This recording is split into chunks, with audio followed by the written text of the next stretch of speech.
What's going on, everyone? Welcome to episode 18 of the Be a Real podcast. I'm here with Sebastian Guitian. Sir.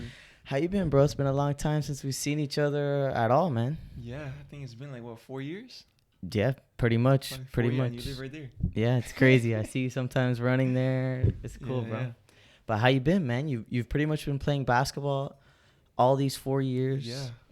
So after high school, I went to Palm Beach Atlantic. Mm-hmm. Everyone from Westwood saw me sign there.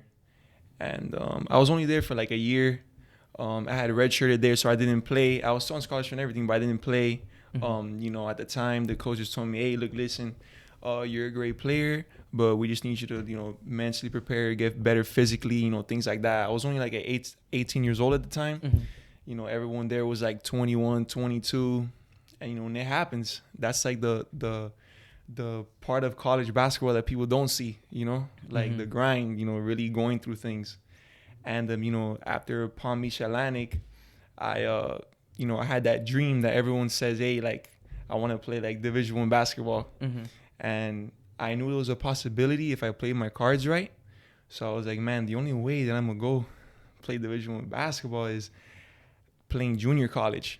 And when I was in high school, my parents, obviously, parents, they think they know more than you at some things. So they're like, hey, junior college, why are you going to a junior college? We want you to get a bachelor's degree, all this stuff. And I'm like, Mom, Dad, listen, it's different. I know the process, a lot of options could open up. So they're like, you know what? All right. And I was like, listen, as long as you guys, I'll make a promise to you guys. If you guys don't have to pay for school, don't worry about it. And I made that promise to them. When was this? In high school this was after your... This was 2019. So this was I was a freshman at Palm Beach Atlantic, and I wanted to transfer. So it's about April-ish. I go on the transfer portal, and obviously, I didn't play that year. So all I had was my high school film. And when I talk about I had probably maybe one D2 school, a bunch of NAIs, a bunch of D3s. And I was like, man, my only route is junior college if I really wanted, So I was at the bottom. I had basically no offers that I liked. Mm-hmm. And I said, you know what? I got to grow up faster than everyone else and really go to another place where I don't know, maybe another state, another city. And the best thing I did was leave Florida, leave Miami. Really? That's the best thing I did. You create new relationships. You meet new people. It just opens your eyes. Because, a lot of times we're in this bubble here. And we don't get out of this bubble. And then there's so much potential that someone might have that you might not see. Yeah, so, we are, bro. Yeah. We are. Yeah. People in Miami especially are like that. They stick to themselves, have their own groups, and they don't grow and go somewhere and do something that makes you grow up as a person, Yeah. So after that, I had my high school highlights and I posted them on Twitter, and someone by the name of Coach John Meeks, that I could always thank him. Mm-hmm. He gave me the opportunity. He's like, listen, I really like how you play. I think you'd be a great fit for us. I liked your high school film. You're only 19 years old, and stuff like that. And I was like, man, this looks like a good opportunity. So he's like, listen, I'm a pay for your flight, and you're going to go and you're going to see your visit at a Wallace State Community College. This is in Huntsville, Alabama. There's nothing to do there. I think it was maybe a couple hours from Birmingham. This is the middle of nowhere. Damn. At a junior college and a school that I've never heard of, so it's man, but this is the route that God gave me, so I'm going to just take it. Mm-hmm. So I go there, I see the school. I didn't bring basketball shoes to this. I thought this was just a visit. So a day passes, I'm in the school, and after we visit, the coach goes, hey, so we're going to do some open runs to see what you have. I'm like, open runs? I thought this was a visit. What are you talking about? He's like, yeah, did you bring basketball shoes? And I go, no, I didn't bring basketball shoes. He goes, man, so he gave me some basketball shoes from some player there that had a size 13, not even my size, whatever. And I mean, imagine they were a little used, whatever. I play in this open run, and I do really well. And then the coach, after he talks to me, he says, "Listen, I really want you here. I like how you play. I'm gonna go next week to your house to, to sign you." And I was like, "Man, this is awesome." So a week passes. The coach goes to the house. He talks to my dad. He talks to my mom. Mm-hmm. He basically makes the rundown. Just like how if a coach wants, you're gonna say whatever to kind of convince you to go there, and whatever. I signed. So there's this showcase, June 28th to July 1st of 2019. I'll never forget it. Mm-hmm. And this showcase was the first year they've ever done it at Wallace State. And it was basically like, I think 3 or 4 games Mm-hmm. to like showcase your talent to a lot of Division I coaches. And so when I was in high school, I was never really the type of player that would be like in the EYBL or in the UAA or Adidas Uprising. Like I just wasn't that level of a player Mm-hmm. at the time. So this opportunity, when it came, I was like, man, like I've been working really hard. I was doing like fast twitch. I was, doing basketball works with trainers. Like, Mm-hmm. I'd stay in shape. And so June 28th hits. We're doing a couple practices, stuff like that. And when the games start, I play really well, like really well. The tournament was like, I think 2 days or 3 days. So about a day passes and I played really well in those games. And all of a sudden my phone like blows up with like, I'm talking about 6 or 7 Division I schools text me. That's crazy. And I'm like, wow, like I'm talking about, it wasn't like anything crazy. It was like maybe Valparaiso, Cornell, Stetson, South Carolina State. So like schools like that.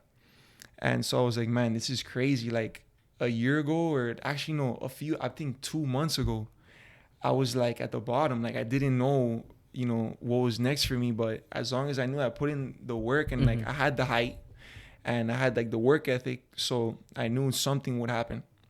That's crazy, so whatever. bro. Yeah, that happens.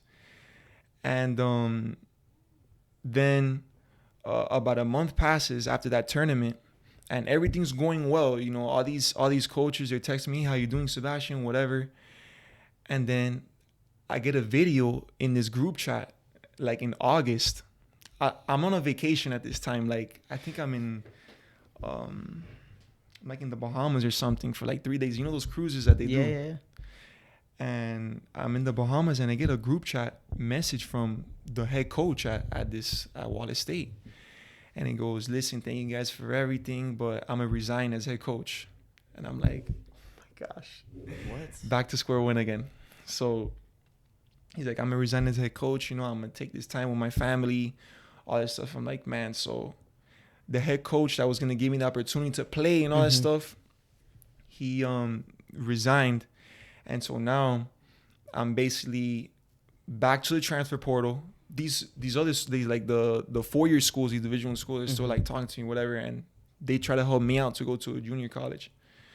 And so the crazy part about it was about 3 years before this, when I was at Westwood, my junior year, I had gotten a Division I offer from Rider University, which was like, at the time for me, it was before my junior summer.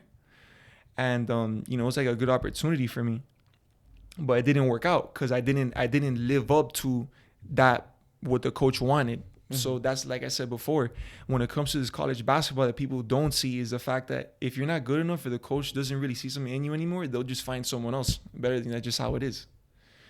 So, I always spoke to my uncle, and he always told me, he's like a good mentor for me because like my cousin and my uncle are more into the sports than my dad was.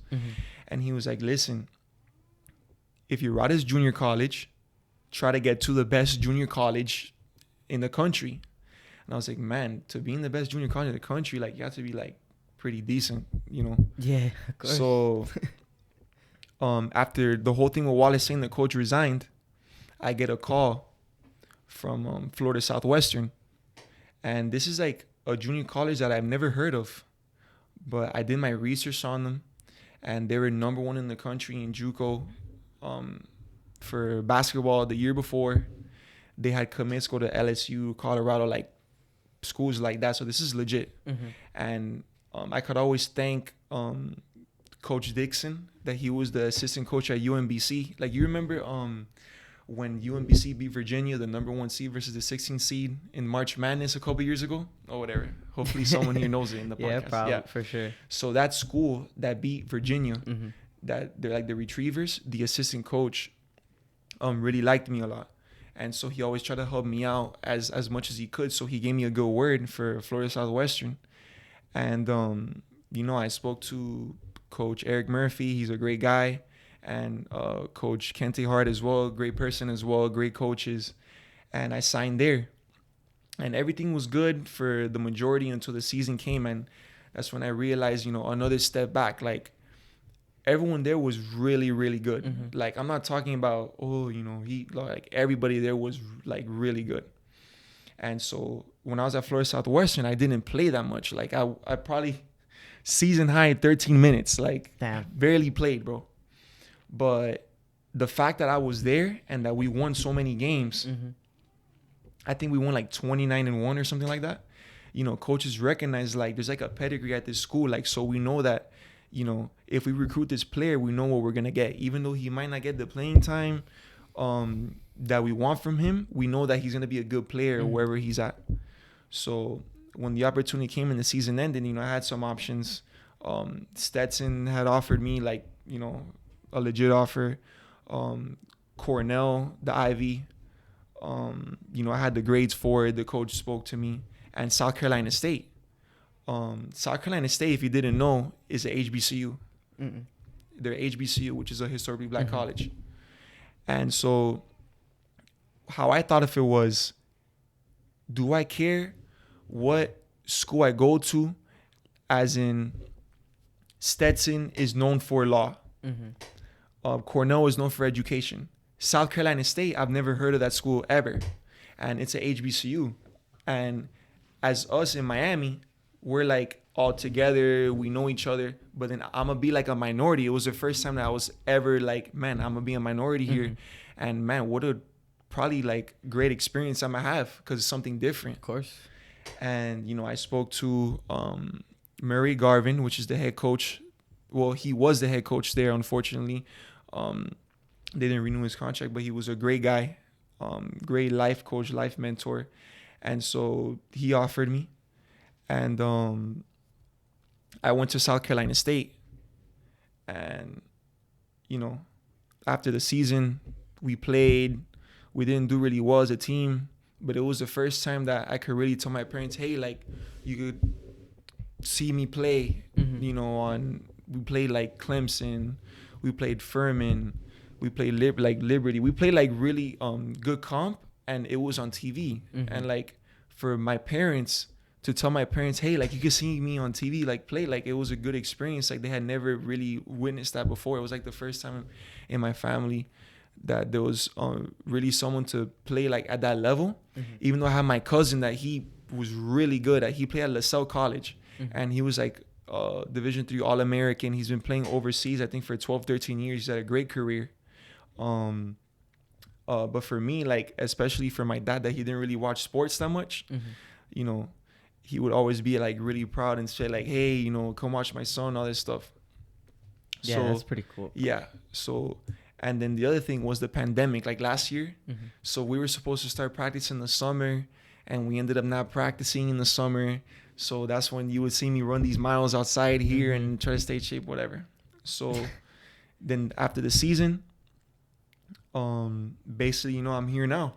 So that's kind of like my basketball wise, what has happened in these 3 or 4 years. And, like I said before, college basketball, what they see like on Instagram and Twitter is, oh, I got an offer here. Oh, he's going there. Oh, he's going there.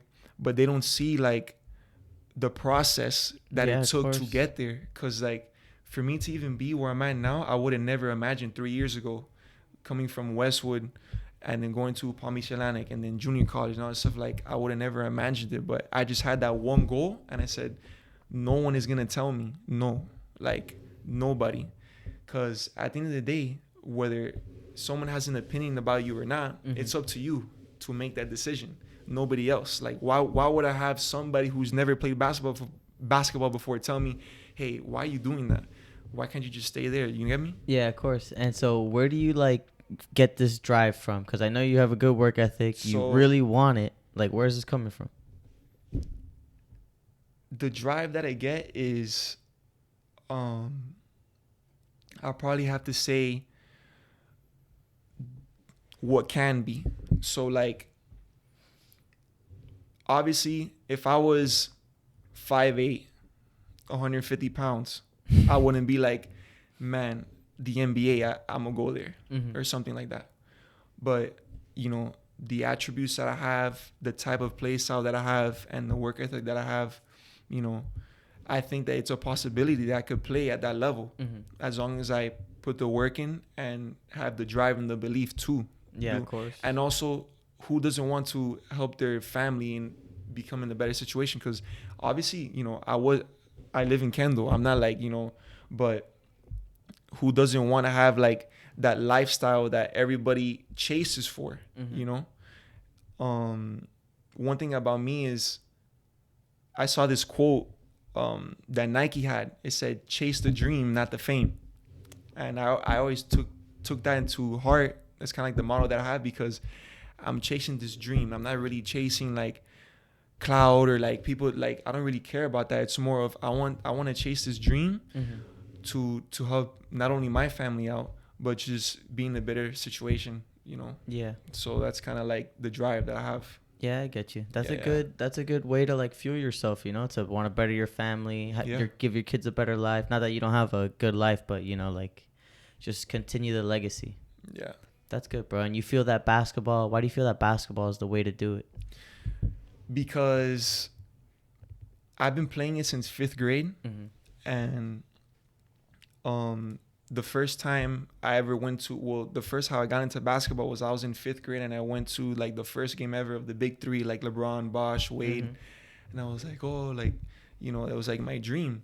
And so when you have a dream as a kid, you want to achieve it somehow, some way. So once you get older and then you realize, man, like, should I keep going for this that I've been working so hard for?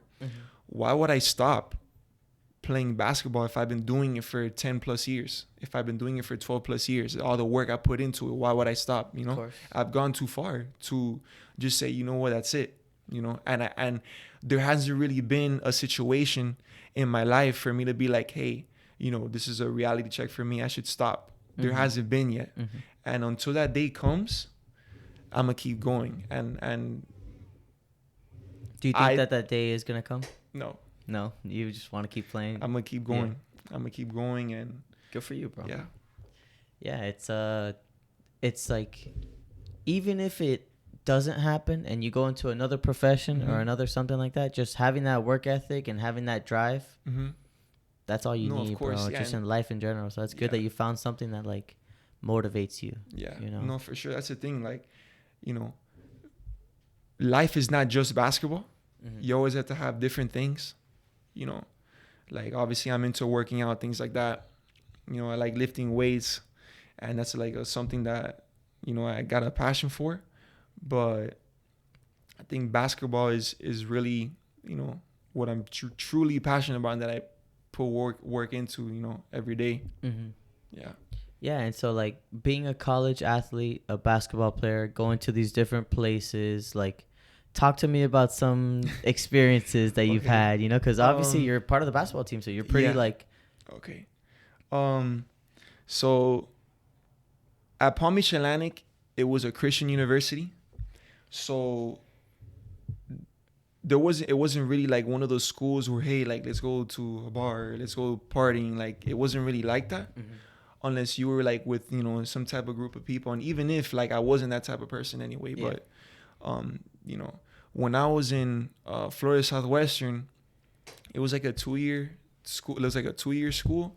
So it was a little smaller, like, you know, it wasn't really anything crazy. But once I got to South Carolina State, you know, they have a football team that has like multiple I think they had 2 players play for the Chiefs this year in the Super Bowl, like 2 alumni. Really? That's crazy. Yeah. They're a football school. They produce football players. But in the basketball as well is the second biggest sport, and that generates, I think, like the second most revenue. Mm-hmm. And so at South Carolina State, there is like parties, there is like stuff like that. But, you know, experience wise, I probably have to say, so I went to the gym, and when I come back, I park in the parking lot, and I hear music, and I'm like, bro, what is that? Like, the music loud. I'm like, where's this coming from? So what I time pull is up. it? Like what? It's like 1 a.m. Oh, okay. And because the rules in South Carolina are different. Like the gyms were 24 hours, like in March, you know. So I go and I see like the stairway, because it's like the buildings are 3 floors. There's no elevator. So I see the stairway, and these people are playing like dominoes, dice. Like it's like 1 a.m. Party going on, people dancing in the parking lot. I'm like, bro, what is this? Like, I'm so tired right now, you know? You know, things like that. Or like, it'll be like 3 a.m. and you just hear like a party downstairs or something, like a bunch of people. And the first time the first opportunity I had to experience like that university like life, it was a pandemic. So there wasn't really like many students on campus. I get you. You know, they had Do you us think that that's like a blessing in disguise? I would say 50-50, because, for example, the first semester at South Carolina State, it was like a lockdown. We were on campus, and we were like in a bubble for, I probably have to say, I think like 2 or 3 months. They took our keys. We couldn't leave campus. Yeah, we got tested Monday through Friday up the nose, like the COVID test. Monday through Friday. And then if someone in your room were to get like COVID and not you, it'll be like that close proximity rule or whatever. So you would have to sit out for 14 days. You couldn't do nothing. You have to stay in your room. And that happened to you? That was a terrible experience. Yeah, it happened at least 3 times. Yeah, I was at least 3 times. And the coach would send us our food 3 times a day to our room, breakfast, lunch, and dinner. But, you know, what if like the cafeteria isn't serving something you like or something? You would have to either get a Uber Eat. Oh, there was no Uber Eat where I was at, because I was in Orangeburg, South Carolina. So they had DoorDash, you know, things like that. But yeah, like we were in a bubble for I think 2 or 3 months. And then when the season started, we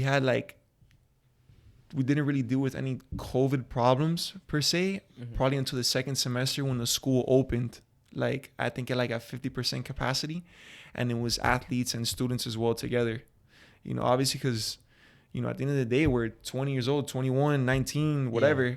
We want to go out. We want to like be human. We can't just be confined in a space for so long. It's like, it's not right. You go nuts, bro.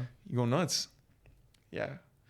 There was a time where I think for like 14 days, for 6 days, I stayed in my room. It was so we couldn't leave, like, and there was like somebody outside, like wait, like trying to see like if you were gonna leave or not. It was just crazy. Dude, this doesn't even sound legal, bro. I don't know. Seriously, bro. Well, to play, I guess that was, you know. That's what you had to do. That's a sacrifice. Yeah, that's a sacrifice. Yeah, that's a sacrifice you had to do. So all you did was work out, play. Yeah, so we would have like trainings, weight room, things like that. But it was only what was required of you. Like you couldn't just go to the gym and put up shots or go get an extra lift in. You know, everything was like in allotted time. And then if you were quarantined, like for I think the first 10 days you had to stay like inside, and then the last 4 days you could practice, but like on the outside court or something. It was like weird like that. All these rules, like, you know. Yeah, they were trying to do what they had to do, bro. Yeah, but at the end of the day, our season still ended because of a positive test anyway. No. So, yeah, crazy. That is crazy, bro. I can't, every school is dealing with their thing differently. Like Nova, I'm going to Nova Law now in August. Oh, for real? Oh, yeah. My brother graduated from Nova Law. Yeah? Yeah. How do you like it? everything was good. The only thing he doesn't like is the student debt. But other than yeah. But they, like, the day after the final deposit that you have to make, they sent out a message like, hey, just so you guys know, straight from the dean, every student and faculty member must get vaccinated in order to come on campus. And I was like, we had just paid the deposit. I'm like, you know, my opinion on the vaccine, get it if you want. Yeah. You know, whatever. They should make it an incentive, not really something like forced. But then they forced it on us, and I'm like, no way, dude. And my dad's like, you're not taking the vaccine. You know, he's like one of those. And then I'm like, a couple of weeks go by. I'm like, okay, I'm not going to get it, whatever. And then now DeSantis, like, made it pretty much illegal for Nova to do that. So, like, we're good to go. But that's crazy. I mean, I got the first dose of the Moderna. Yeah. I just got like soreness on my shoulder. I didn't get sick or nothing. I got my second dose next week. I think that's like the vaccine that nobody really talks about because it's the one that's the safest, in my opinion. Why? Because I spoke to my doctor about it. I was like, listen, what vaccine did you give your kids? Because he's like, I gave him the Moderna. I was like, why? Because it's the safest. You know, a lot of these doctors, man, you gotta see like, you know, how they roll. Are they prescribing you medication you really need? You know, things like that. It's all a business. Yeah, that's just, it is, you know, it has influences from everywhere and stuff, but that's actually a good question to ask. Like, what vaccine did you give your kids? You know, because then they're telling you the truth. Of course. They're not gonna, the doctor's not going to just give their kids the Johnson so they can get blood clots. They're not going to do that. So what have you been up to lately, bro? You're back in Miami. What have you been doing for fun? So I'm back in Miami now until June 20th. I've been here for about 2 weeks already. Most of the time I get my training done in the morning, and then like I turned 21 last week, May the 4th. Nobody really knows my birthday. I don't put on Snapchat with the birthday cake or nothing like that. You know, I just keep it like discreet. May the 4th be with you. Yeah. So for my 21st, I went to, first during like the around 7-8 o'clock ish, I went to the melting pot with my mom, my older brother, and my little brother, and like my godmother. And my mom, like, she's a very real person. So right when they bring I thought it was a cake they were gonna bring. It was a shot like of tequila with a little lemon, whatever. I've never done that before. Like, and my mom's like, take it. And I was like, all right. So when I took it, put the lemon, I was like, man, this is crazy. This is what people do. And you know. Yeah, so that's what I did, and what else did I do? I forgot. So that was your first legal drink right there. First legal drink, yes. First legal drink. Yeah. But yeah, you know, the thing about me is like now is when I'm being more like outgoing. I wasn't like in high school and even the first like maybe 1-2 years of college, or 1 or 2 years or 3 years of college, I wasn't really outgoing. But, you know, now it's more of, like, you know, life kind of like starts. I feel like life kind of like has started for me at 21. I'm kind of like building that foundation for, you know, the next 10 years, 15 years, 20.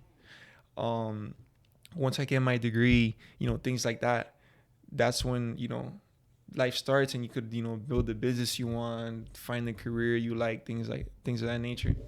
Yeah. But, you know, now, at least in Miami, until then, I'm gonna go out, you know, my two best friends, Suki, you know, and Steven.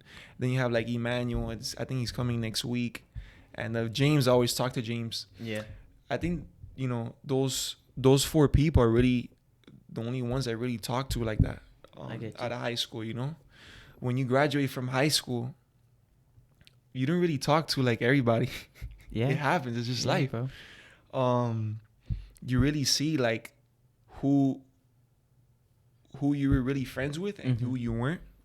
And how I judge that is like, for example, if you didn't know, like my dad passed about a month ago, and so I told some people, hey, like, you know, my dad has the viewing. So come over, whatever. The people who showed to my viewing were Sugi, and Steven. So I already know, yo, those are the people I'm riding with because they're the ones that really like care about, family and stuff like that. I remember when I was in high school and we had like the graduation, we rented a limo, and I think our class was like maybe like 18 kids. It was different from your class. Your class had like 35, right? Something like we were like, yeah, our class had like I think 18 or 19 kids, and we're on the limo cheering, oh, we're gonna be together, all this stuff. And I promise you, a week later, nobody texted each other, nobody saw each other. Like, it was like that. And we all lived in Miami. It's like no one moved yet. Yeah. But yeah, that's just life, You just gotta move on and see who rocks with you, who doesn't. And then also, the older you get,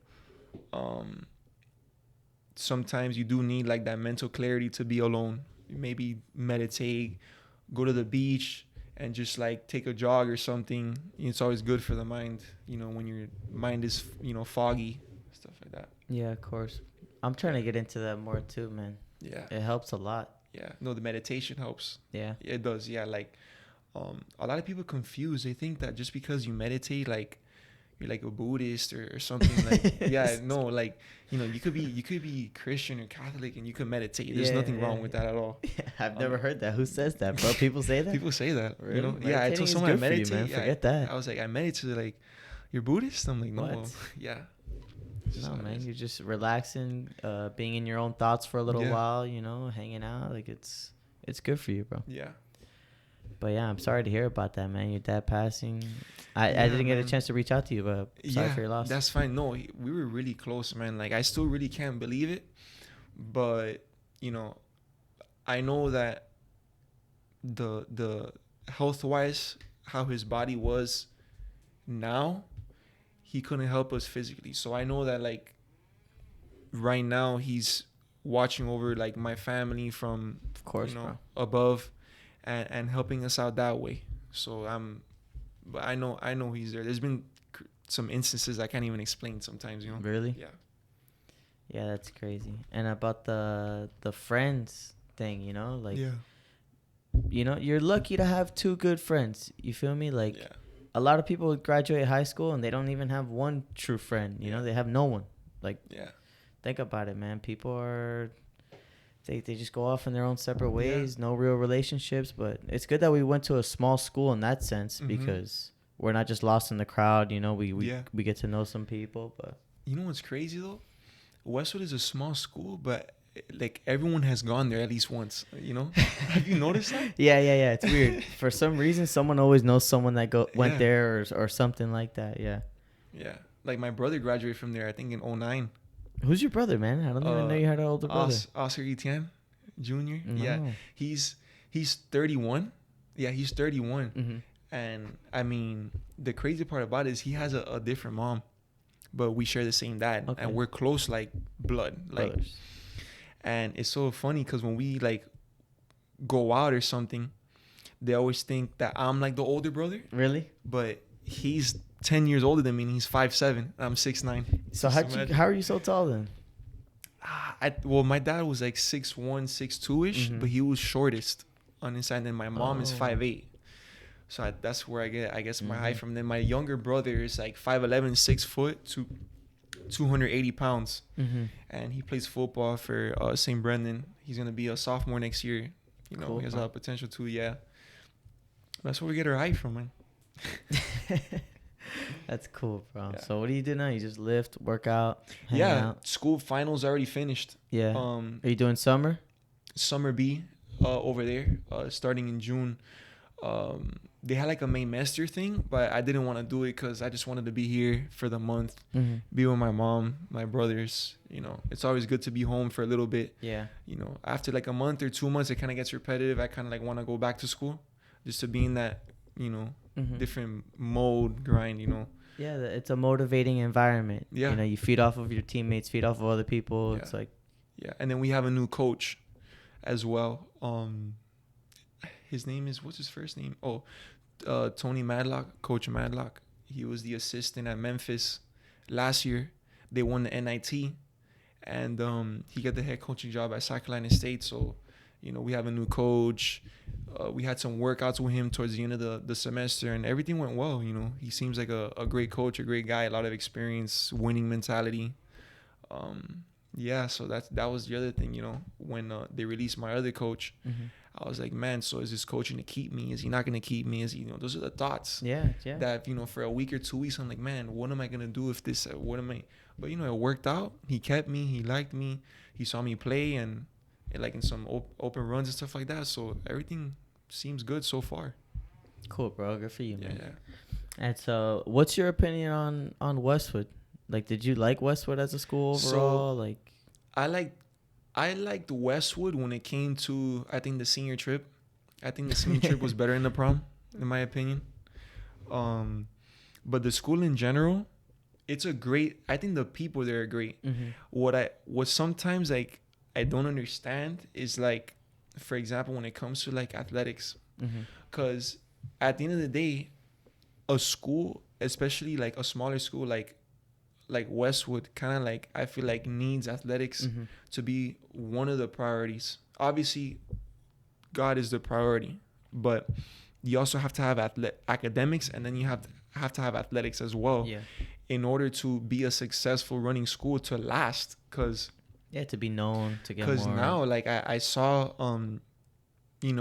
their basketball, their baseball, and those are the two biggest sports, and it's like now it's not even taken seriously, and like it's crazy because the cultures there were so good a couple of years back. It's not like this wasn't 10 years ago. Like, this was like 3 years ago, 4 years ago. We were competing. Baseball won state, I think, in 2013, right? Yeah. And then basketball has won districts. They went to Lakeland, like, so to go from that to how they are now is unfortunate. I think they just need to find a coach that actually has like legit experience and actually wants to put in work with the kids, but at the same time the school also needs to like be like cooperative. I get you. Yeah. How'd you end up there? So I originally coming out of 8th grade was supposed to go to St. Brendan. I was gonna go to St. Brendan because the coach there was there for like 2 years, and I did like some academy or whatever, and he's like, hey, I want you to come here. So I'm like, okay. So I go. It's crazy. He got fired. the coach from St. Brendan that the school's gonna go to, he had gotten fired for recruiting or something like that. What? Yeah, because the FHSA kind of changed a little bit. Like, now you go to another school with no problem, but before they had more regulations. So they fired him, and I was like, man, so what do I do now? Because my dad had already put in the deposit for, I think the deposit for St. Brendan was like $1,200, $1,500. And I was like, listen, Dad, like, I don't know. Like, he's like, you better go there, whatever. And so at the time, I'm at Zelda Glazer. Now it's called Moss, but it's called, I know it as Zelda Glazer. What, MAS? MAS, yeah. That's Miami Art Studio. Oh, yeah, I know that. It used to be called Zelda Glazer. And it wasn't even a magnet at the time. It was just a feeder pattern school. So they had basketball, flag football, like softball. They had a bunch of sports. And so we're playing the basketball game, and then the JV coach for Braddock comes to the game. He watches me play, and he's like, man, like, you're a good player. I really want you, whatever. So I'm like, okay. So that same day, we go see the head coach. I think his first name is Willie Diaz. Coach Diaz. Everyone knows him as Coach Diaz. He's been the coach there for like 40 years probably, I guess. Something like that. And he sees it. He shows me the locker room, whatever. And at the time, I don't really like know any better. So I told my dad, oh, I love Braddock. I to play basketball. I think about it, I'm like, wow. So I go to Braddock, and they put me in the iPrep magnet. Because imagine going from an education like St. Brendan to going to a school like Braddock. So my parents are like, the only way you're going to Braddock is if you go Cambridge or iPrep. Whatever, one of the two. You're not going to the normal school. And I'm like, okay. So I went to the iPrep.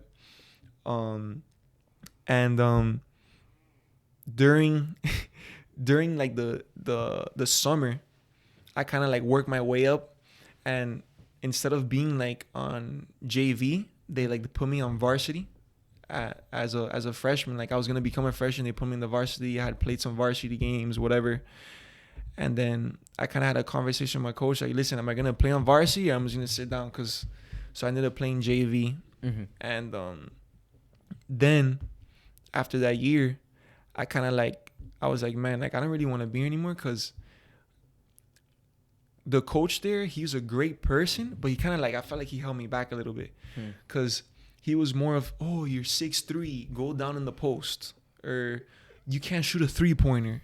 And it's like, bro, we don't play. This isn't 1975 anymore. Like, you need to, so you need to be versatile. So I left, and I contacted Coach Amont, because in 8th grade, it was between Westwood and St. Brendan. So I contacted Coach Amont. And then I went to Westwood my sophomore year. And that's when I met Emmanuel, James, Mamahia, Mikey, like everybody. And it was good, It was, I think those 3 years are great. I don't regret not 1 year being at Westwood. We had some great memories. I still remember when our senior year, we were like the favorites to win state, and then just a bunch of things happened. Like, it was crazy. We had recruited like 3 players to come. They came to the school, everything was good, and then one left. The other one, after I think Hurricane Irma came, and he left. Another player what like does that left. have to do with him leaving? Yeah, and then Emmanuel was like the centerpiece of like the team that we were trying to like build around. And then he couldn't play, and it was just like, oh damn, bro. I yeah. that. So it was just me, James, and then Carlos Lal, and so us 3, and I think it was Diego, Ralph. I think that's it. I think the roster was like 6 players. What? Oh, and then Suki was there also, and Steven. And yeah, it was just like, I think the 7 of us. But legit basketball players, like 3 players.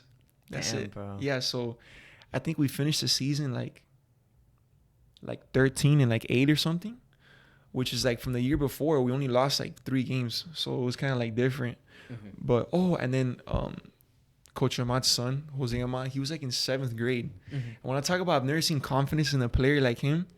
That guy, like, he was like, I think like 12 years old, getting double digit points against like varsity teams. Like we played in the A-Rod Classic. And, it's crazy because me, James, Emmanuel, we don't watch baseball. But it's so funny because Suki watches baseball, Steven watches baseball. And they got to talk to A-Rod. Like, imagine talking to Alex Rodriguez. And and you played also, right? Junior year. My junior year, you were a senior. You played a little bit. Yeah, I remember that. But yeah, they got to talk to A-Rod, whatever. And it was so funny because they were like excited, like seeing them. And I'm just like, okay, Alex Rodriguez, like whatever. Maybe if I saw like LeBron or Dirk Nowitzki or something, I'd be like, yeah. But that's who you look up to, Dirk Nowitzki? Dirk Nowitzki, Jokic, like, I mold my game around that guy because he can't jump off the ground for nothing. Why, he's just like a big dude. You Yeah, like, I don't really like dunk on people or nothing like that. I just do what I'm told, and I'm very fundamentally sound, Yeah. I keep the game simple. Make a good pass, maybe make a shot, stuff like that. So I kind of like mold my game around him. That's kind of like, and then Dirk, a little bit, Tim Duncan, like those type of players, the fundamentally sound, post up, mid range, type players. So what do you think about like the NBA now? How everything is like pretty much outside shooting, fast breaks. I don't like the NBA now, honestly. Not because of the play style, but because I don't think it's as entertaining. Yeah. When LeBron was in Miami, I think that was like the best time of the NBA. I mean, you had Kevin Garnett, Paul Pierce, Ray Allen, Rajon Rondo in the Celtics. You had Paul George in Indiana. You had Derrick Rose in his prime. Then you had the big 3. Then you had Kobe playing with Dwight Howard and Steve Nash. The NBA was crazy. Now it's kind of changing, and it's so weird. You have like Westbrook in the Wizards, and then you have like Durant in the Nets, and the 2 rings he has, I think, shouldn't count. But whatever. It is what it is. Yeah. So, in your opinion, who's the GOAT? The greatest of all time? I think right now it's still Jordan. Okay. I think right now it's still Jordan. And not because of how many like people think, because how many champions. It's not just that. It's the fact that he never took I think he never had a game 7 in the finals. Damn. So, but yet again, LeBron, I think, is number 2 all time. Yeah. And the only thing that messes up LeBron's legacy is the 2011 finals. Because I think he averaged 17 points a game. Against the and he had 8 points in that game. And that's what messes up his legacy. Yeah, true. When you think of that series, you're like, man, no offense, LeBron, but Michael Jordan would never do that. Bro. Yeah, score 8 points in a game. That guy will score 8 points in 5 minutes. He would never do that. Yeah. So that's why, I agree with you. Yeah. So, and then also, but one thing I do give LeBron, though, is when they were down 3-1 to the Warriors, and the Warriors that year were 73-9. The best, yeah. And for LeBron and Irving to win 2 at Golden State, when I think they lost 1 game that whole year home, that was crazy. LeBron just turned into another level. Dude, I was actually a Golden State fan in that series. No joke. For real? Yeah, and then when Durant went, I obviously didn't like him anymore. But I was actually going against LeBron. And he did that. I was like freaking out, bro. Yeah, it was. I mean, the fact that when they came back from down 3-1 and then won the series, it's never been done, right? That's never been done. Not in the finals. Yeah. Especially it's not like the team was like the Cavs were the first seed and it was like a 5th seed in the West. The Warriors were 73-9. They beat the Chicago Bulls with Jordan's record, but they couldn't get the job done. So they're not going to be considered the best team ever. Yeah, it doesn't count. You got to get the ring. You got to get the ring. You got to get the ring. If you don't get the ring, it's not going to fulfill whatever people said. But yeah, I think LeBron is number 2. Jordan is number 1. And I probably have to put Kobe at number 3. Because a lot of times people haven't seen Kobe play in a live game because they're maybe 15 years old, 14 years old right now. So they never really saw Kobe play. But I saw Kobe play at least towards the end of his career when he scored that 60 points. And it was just the way he plays is just like art. The footwork, his mentality, he has to be top 5. Yeah, he's honestly probably, if not the most, one of the most skillful players ever. Just pure skill, bro. Yeah. No, the thing is that he molded his game around Jordan. So, if you mold the game around Jordan, you're going to be good. Yeah. But he also had the mentality like Jordan. And that's what separates him from a lot of players. Because, you have players like Devin Booker, Kawhi Leonard. You could see moves from Jordan, but that mentality that Kobe had. That killer instinct. Nobody had it. Do you think LeBron has it? No. Yeah. I don't think... LeBron, to me, is the reason why he is the way he is on the court is because he's 6'8", 250 pounds. So he could just bulldoze his way to the basket. Yeah. But footwork wise and making those fadeaway mid-range shots, I don't think I've ever seen LeBron really do that consistently, or at least look fluid doing it. But he's still number 2 all time only because... No, yeah, he gets it done. He drives in, buzzer beater. Yeah, he just... His shot's obviously getting better too. Yeah. When he got to Miami, that's when he really improved his shot. Yeah, because he had... The thing is that I think when he got to Miami, after the first year, after he won the first chip, there wasn't as much pressure on him. He's he kind of took the camel off his back. Listen, I already won a chip. Now it's just, I got to build my legacy and just keep adding to my game. It's kind of what happened with LeBron. Because when he was in Cleveland, he had no help.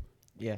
I think when he went to the finals in 2007, he had Eric Snow. He probably had Ilgauskas. Drew Gooden, Ilgauskas. Yeah. He didn't really have a good roster. So, yeah. Yeah, but he took him there. He took him there. I mean, he got swept. Yeah, But the Spurs. Oh, the Spurs. Okay. Yeah, I mean, they were good. The Spurs have always roster. Been good. They're always good. They're always good. Yeah. Could you believe that? Obviously, they were not developed at the time, but that the Heat beat KD, Harden, and Westbrook, and they probably had who else for their center? Oh, in 2012. Yeah. Oh yeah, if you really do think about it, they did beat all of them when they were in their young portion of their careers. And look at what they're all doing now. Yeah, bro. No, James Harden. I mean, I think James Harden is a scorer. I think he's a great player, but the way he plays, I don't think he'll win though. The way he plays, it's very well, he could get assists and he passes the ball, but I just don't think the way he plays really like could translate to winning. Now he's winning in Brooklyn because he has Kevin Durant and Kyrie Irving. So obviously you're gonna win. How can you not win? You're just a scoring powerhouse of a team. But him when he was in Houston, he was there I think for like 6-7 years. When it came to the playoffs, he wasn't the same James Harden. Yeah. You know? So he's what more do you think like about Damian Lillard? You Lillard? think he has more killer instinct than some of these guys? I think he should leave Portland. Yeah. What is he doing there? You know, I understand like you want to be loyal, you know, but in my opinion, what's best for your career is to go somewhere else because you're in the West, which is a harder conference. You're playing LeBron every night. You're playing, you know, Kawhi. You're playing the Jazz are like really good now. Yeah, they're like number one right now. The Suns, right? Like the Suns. I don't think people give Chris Paul enough credit for what he's doing, you know. But Lillard, I mean, he's a great player. He should come to Miami, bro. He should come to Miami. Yeah, imagine. He should come to Miami. That'd be crazy. He'll definitely, Pat Riley will for sure mentor him, you know? Yeah. Yeah, it's crazy. I've actually looked up, like, which teams have won championships within the past, like, 20 years, 30 years. And it's not that many, like, different teams, bro. It's usually the same teams. The Lakers, the Spurs, the Heat are in there a little bit. The Celtics.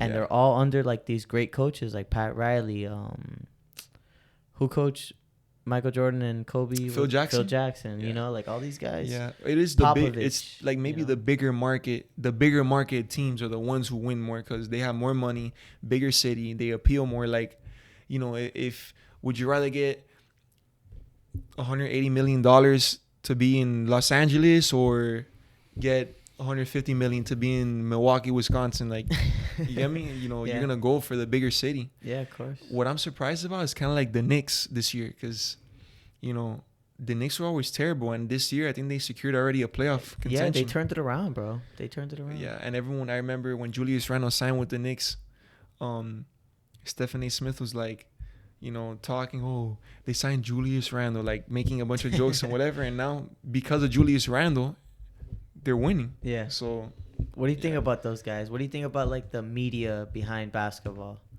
What do you mean? ESPN, Stephen A. Smith, so all these guys. Like, what do you? They're basically paid to do an act. Yeah. Like Skip Bayless, they pay him to be a hater.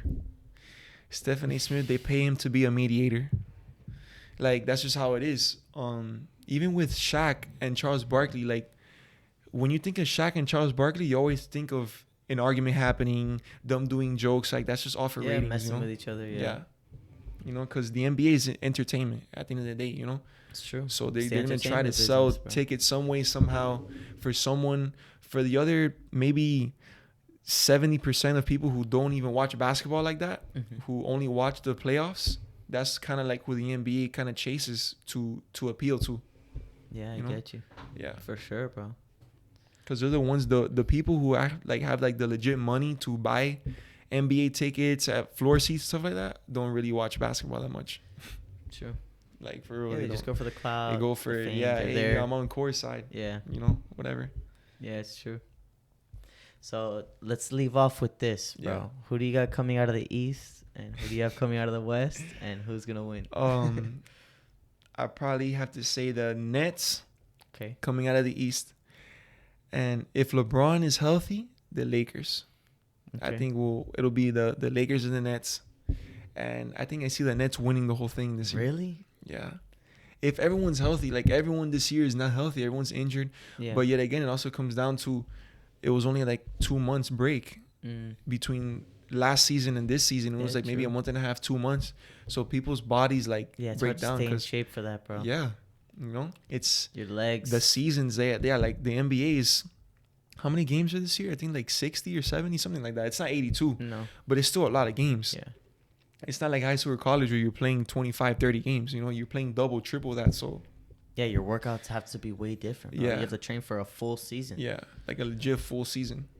And then if you make the playoffs and you go to the finals, even more, you know. Mm-hmm. So, yeah. I had the same prediction, but I had the Nets losing. Yeah, bro. I mean, yet if they're injured or Harden, KD, and Irving aren't together, they probably will lose to LeBron. Yeah. You know, but I think LeBron might enter a mode. You know how he is. He'll be like quiet throughout the whole regular season. You know, averages 25 and 10, and then go to the playoffs and just go to like another level. Yeah, like it's crazy how like 25 and 10 is like not good for LeBron. You're like, 25 and 10. Yeah. Any other player goes 25 and 10, you're like, Yeah. yo, this guy's good, Yeah. bro. It's crazy. But that's the standard that he's at, bro. But anyways, man, thanks for coming on. Thanks for sharing your story. I appreciate your time. Yeah, man. And everyone, remember, be real.